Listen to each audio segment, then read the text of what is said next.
come to this convent must leave behind their former life and possessions. Halo penghirup oksigen, selamat datang di channel Explode. Nah, di video kali ini kita bakal ngerangkum sebuah film yang berjudul Saint Agatha. Film yang disutradarai oleh Darren Lynn Bousman ini mengambil latar belakang tahun 1950 di kota Georgia yang mengisahkan tentang seorang perempuan bernama Mary. Nah, Mary yang sedang hamil memutuskan untuk berlindung dari ayahnya yang temperamen dengan pergi ke sebuah biara. Namun ternyata biara tersebut memiliki banyak misteri. Penasaran dengan jalan ceritanya? Yuk intro dulu.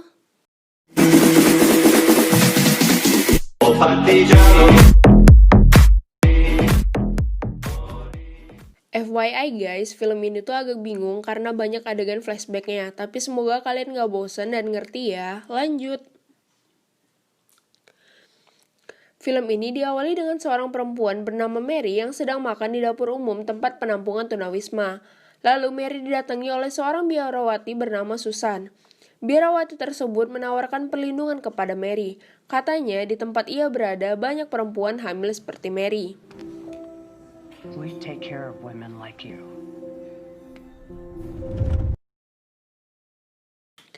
Lalu pada scene selanjutnya, kita diperlihatkan Mary yang akhirnya menerima dan mendatangi biara tersebut dengan diantar seorang pastor bernama Andrew. Jadi biara ini tuh lebih tepatnya kayak asrama tempat penampungan perempuan hamil gitu guys. Setelah sampai, ia disambut oleh seorang biarawati bernama Paula. Paula ini bisa dikatakan tangan kanannya Susan. Ia yang mengurus semua kegiatan dan logistik di asrama ini.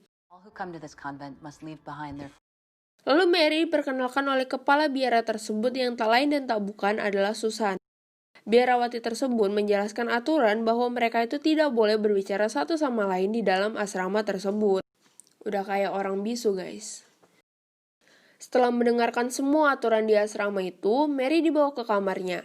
Dan di kamarnya ia bertemu dengan seorang perempuan hamil juga bernama Catherine. Catherine mengatakan bahwa Mary dapat berbicara sepuasnya dengan dia asalkan dia tidak ketahuan. Lalu adegan flashback dengan memperlihatkan Mary yang sedang bermain judi bersama lelaki parubaya. Di sampingnya ada seorang lelaki bernama Jimmy yang mana ia adalah pacar Mary. Tak lama mereka melakukan aksinya dengan menipu lelaki tersebut dan mendapatkan banyak uang.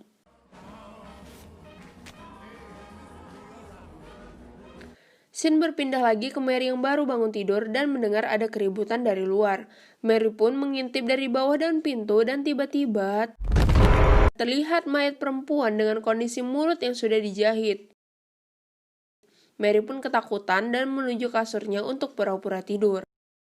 Tak lama, Paula masuk dan membangunkan Mary untuk menyuruhnya menemui Susan. Di sana, ia diberi obat yang membuatnya berhalusinasi dan pingsan. Lalu scene kembali flashback ke Mary yang sedang mengobrol bersama William yang ingin tidur.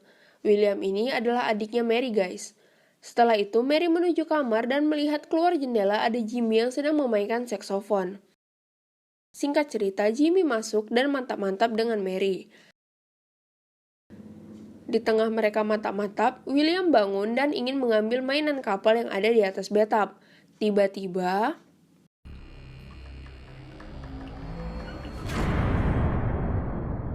hari demi hari Mary lakukan rutinitas yang sudah terjadwal di asrama tersebut. Sampai suatu ketika, Mary dan teman-teman sekamarnya sedang makan siang bersama. Teman Mary yang bernama Catherine merasa sakit perut dan ingin izin ke toilet, namun tidak diperbolehkan. Alhasil, ia pun muntah di meja makan tersebut. Catherine, sit down. Tak lama, Susan datang dan mengizinkan Catherine untuk ke toilet asalkan ia menghabiskan muntahannya yang ada di atas piring. Mau tak mau, Catherine pun terpaksa mematuhinya.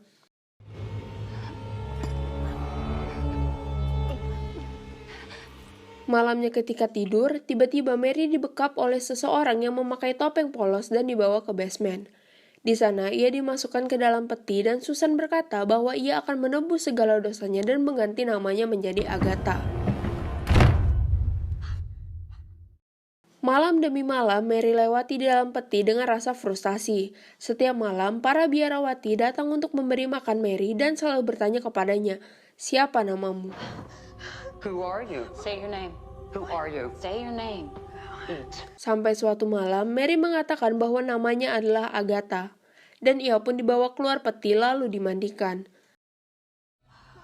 Who are you? Louder. Keesokan harinya, ia dan teman-temannya bersiap untuk menemui para donatur.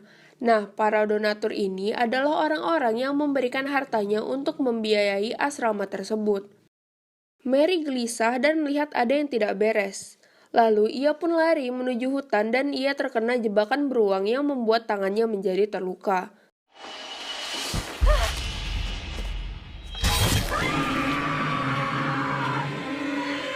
Tapi Mary tidak peduli dan terus berlari.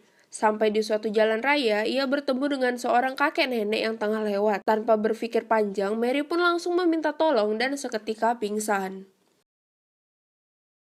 Ketika bangun, Mary berada di sebuah kamar dan ternyata kamar tersebut adalah kamar Susan. Dan ya, Mary kembali ke asrama tersebut karena ternyata kakek nenek itu adalah salah satu dari donatur. Ada sia-sia cok. Setelah kakek nenek itu pulang, Susan yang marah kepada Mary langsung memeras tangan Mary. Ngilu banget guys. Tak sampai situ aja, Susan menyeret Mary ke basement dan mencelupkan tangan Mary ke dalam air garam sampai melepuh. Ini tuh Susan ini kayak iblis kali gitu. Keesokan harinya, Jimmy datang ke asrama tersebut dan meminta Mary untuk pulang bersamanya. Namun, Mary terpaksa menolak karena jika Mary pergi bersama Jimmy, biarawati tersebut akan menembak Jimmy dengan shotgun. Jimmy pun akhirnya pulang dengan perasaan kecewa. Di kamar, Mary dan teman-temannya sedang mengobrol. Mary bertanya kepada Sarah apa yang sebenarnya dia ketahui tentang biarawati dan asrama itu. Sarah langsung berkata bahwa dirinya merasa anak yang dulu dia lahirkan tidak mati dan kemungkinan masih hidup. Tetapi para biarawati merahasiakannya. Dan sayangnya percakapan itu terdengar oleh Paula. Paula pun langsung melaporkannya kepada Susan dan Susan langsung masuk ke kamar dan menyuruh Sarah untuk keluar. Sarah dan Susan berbincang tentang kesetiaan Sarah dan Susan menyuruhnya untuk memilih dua pilihan, antara dia pergi dari asrama ini atau dia memotong lidahnya agar tidak bisa berbicara lagi. Dan sungguh sayang, Sarah memilih untuk memotong lidahnya.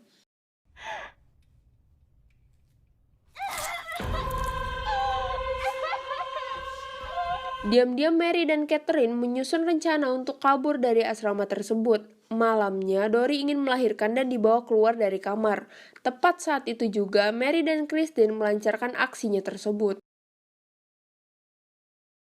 Mary berpura-pura sakit dan Paula melihat keadaannya. Seketika itu, Catherine langsung memukul Paula dari belakang dan mereka pun berusaha kabur.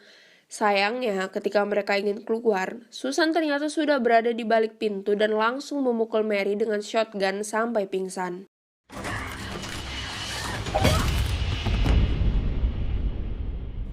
Ketika bangun, Mary berada di suatu ruangan dan melihat pacarnya yang sudah mati. Di tengah depresinya, ia keluar dan menuduh Susan lah yang sudah membunuh pacarnya. Namun Susan dengan santai berkata bahwa ia tidak melakukannya. Susan pun menyuruh Mary untuk menelpon polisi. Tak lama, polisi pun datang. Namun sayangnya, polisi tersebut tidak mempercayai Mary dan menganggap bahwa Mary gila. Setelah itu, polisi pun langsung pulang. Kejadian itu membuat Susan marah dan menghukum Mary dengan menjepit kakinya sampai patah. Bersamaan dengan itu, Catherine yang baru selesai melahirkan malah dibunuh oleh Susan. Where are you taking him? Please don't take my... Keesokan harinya, ia berbincang dengan Susan dan Susan berkata bahwa dirinya memang menjual bayi-bayi tersebut kepada para donatur. Dia pun mengungkapkan bahwa ia telah ditentang oleh gereja dan memutuskan untuk membangun asrama tersebut. It didn't take much for me to be able to stay here. Church didn't want a crumbling relic. Pada malam harinya, Mary terbangun dan diam-diam mencuri uang Susan.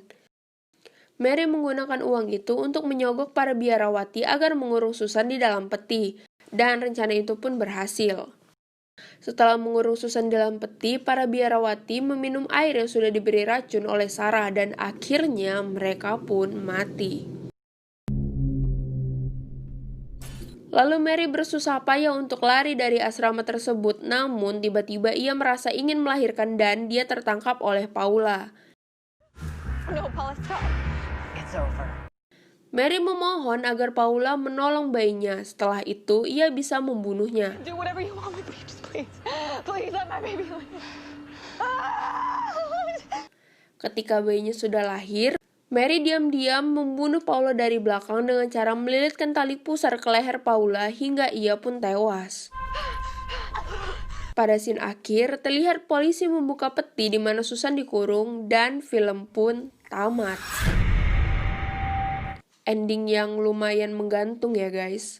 Kayaknya dari film ini gak usah ada yang diperjelas lagi karena alurnya sudah jelas, cuman kilas balik tentang masa lalu Susan kurang diperjelas, sehingga membuat kita kurang mengerti dengan latar belakang Susan. Dan juga overall menurut kami film ini kurang greget gitu guys. Nah, kami memberi rating pada film ini 4/10, sedangkan di IMDb ratingnya 5,1/10. Nah, kalau kalian ngasih rating berapa nih guys? Oh iya, kalian juga bisa nih request film apa yang mau dibahas di video selanjutnya. Silahkan komen aja di bawah ya.